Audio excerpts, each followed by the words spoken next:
Welcome back. Day 2. I want to hear your story. So, we're still chapter 1. Next question.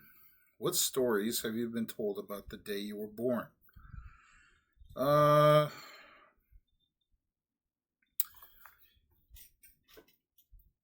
don't know. I don't think I was told a lot of stories. If I was, then I don't recall. But like I mentioned in the video before this about peeing on the doctor,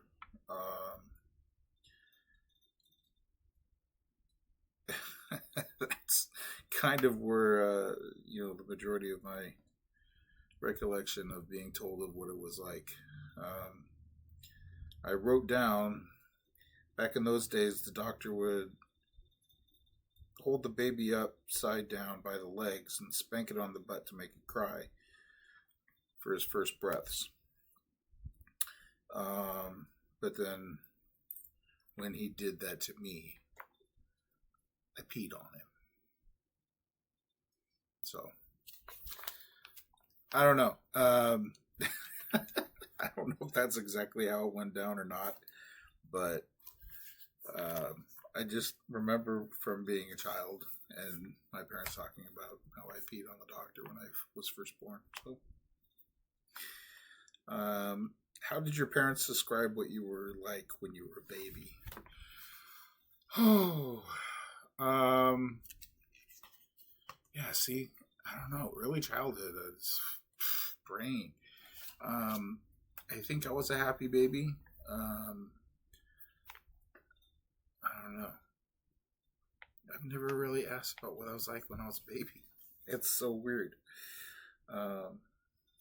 Yeah, we should bring that and pop up in for an interview and do that.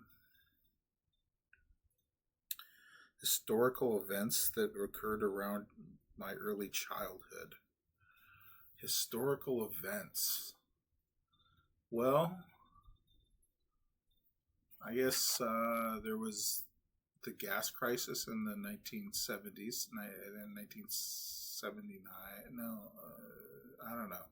Again, baby. I recall the Huskies going to the Rose Bowl in 1981.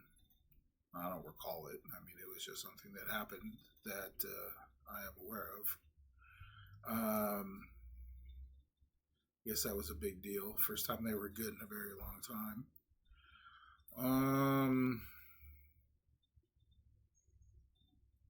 On my 10th birthday, this is the big one. It was Mount St. Helens in Washington erupted on that day, which was a huge thing. Lots of destruction, lots of ash.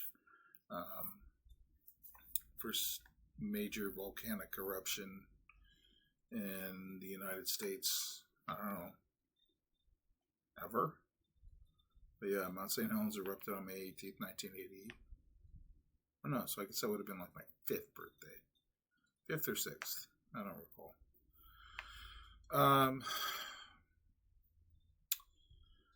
Locally, the year after I was born, the Seahawks came into creation. 1976, the Seattle Supersonics won their first and only championship. I ain't counting the Thunder bullshit. That don't count. What else? Yeah, everything's sports related for me, man. I guess Seahawks and the Mariners both started around that time. So, yeah. Do you know any titles of books that were read to you when you were a baby?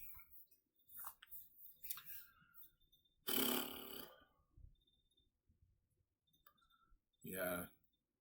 I remember books like my mom would read to my brother and sister when they were babies. Possibly the same books. There was a series of books called The Berenstain Bears that was about a family of bears and their adventures, which you may have heard of because of the Mandela effect. Everybody seems to recall the spelling of their name differently and things like that. So with this, there was the Berenstain Bears. Actually, I do recall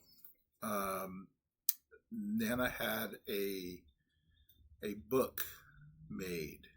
You know, like you can do, custom shit. It was a customized book that was made specifically for me, about a boy named Aaron who had, it was like a magical giraffe named Nora that would come and take Aaron on adventures.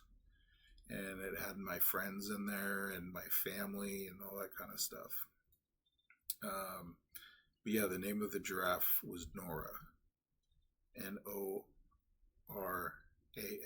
So it was my name backwards. So I remember liking that a lot. Not realizing that it was a customized thing for me. Like, oh my god, this is so amazing that there's a book out there like this. Lo and behold, nobody else had it. Okay. Who is the Prime Minister of the United States? We don't have a Prime Minister, but Jimmy Carter was the President of the United States when I was a boy. Song that was on top of the Billboard charts. I don't know. Let's find out.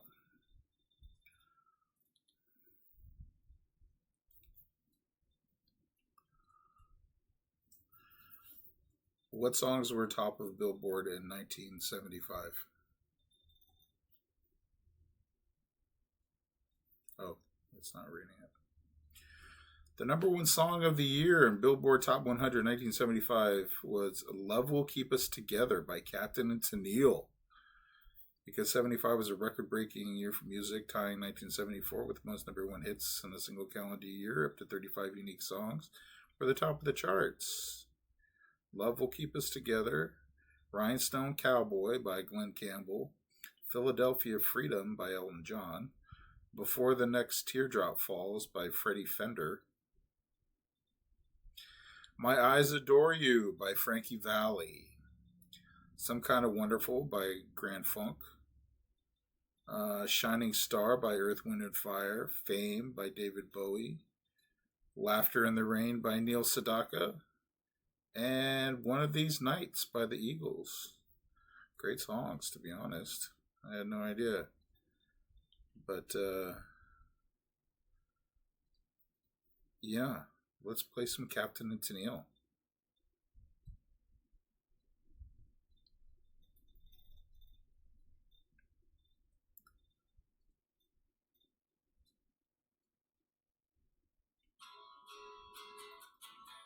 Oh, that's not it.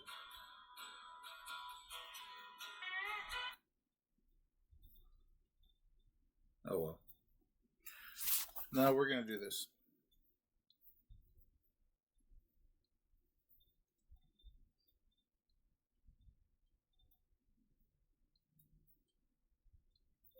Love Will Keep Us Together by Captain and Tennille.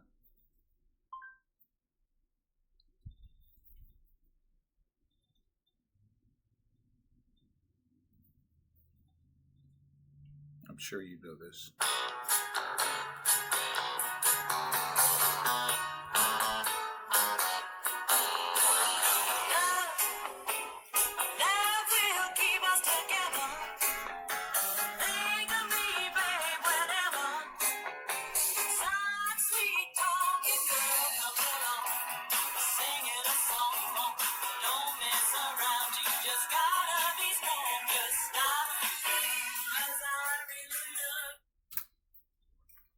'70s, man.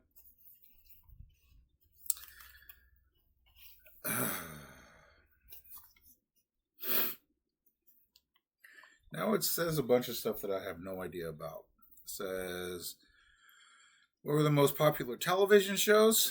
Okay, let's see. Let's ask Gemini. What were the most popular television shows in 19... Gemini works by using advanced machine learning models. What were the most popular television shows in 1975?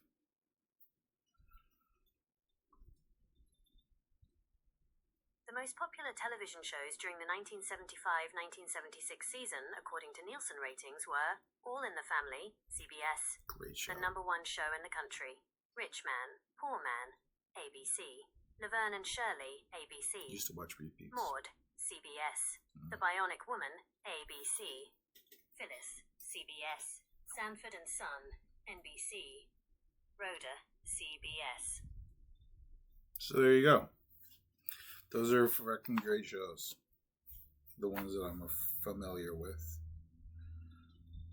Watched old repeats of All in the Family all the time. Laverne and Shirley when I was a kid at home during the summer. And Sanford and Son. Yeah. Good stuff, bro. List the price for the following items. List the prices for the following items in 1975. A loaf of bread, gallon of milk, cup of coffee, a dozen eggs, first class stamp, gallon of gas, a movie ticket. Average cost of the new home. Here are the average US prices for those items in 1975. Get ready for Loaf this. of bread, 36 cents. Gallon of milk, $1.57. Cup of coffee, 15 cents. Diner, $1.35 per pound of beans. Dozen eggs, 77 cents. First class stamp, 10 cents. Raised to 13 cents in December. Gallon of gas, 57 cents. Movie ticket, $2.03. What was the average price of a home in 1975? In 1975, the average price of a new home in the United States was $39,300. Damn. Stark contrast. So with that, let's cut this one out. All right. Love you, son. We'll see you on the next one.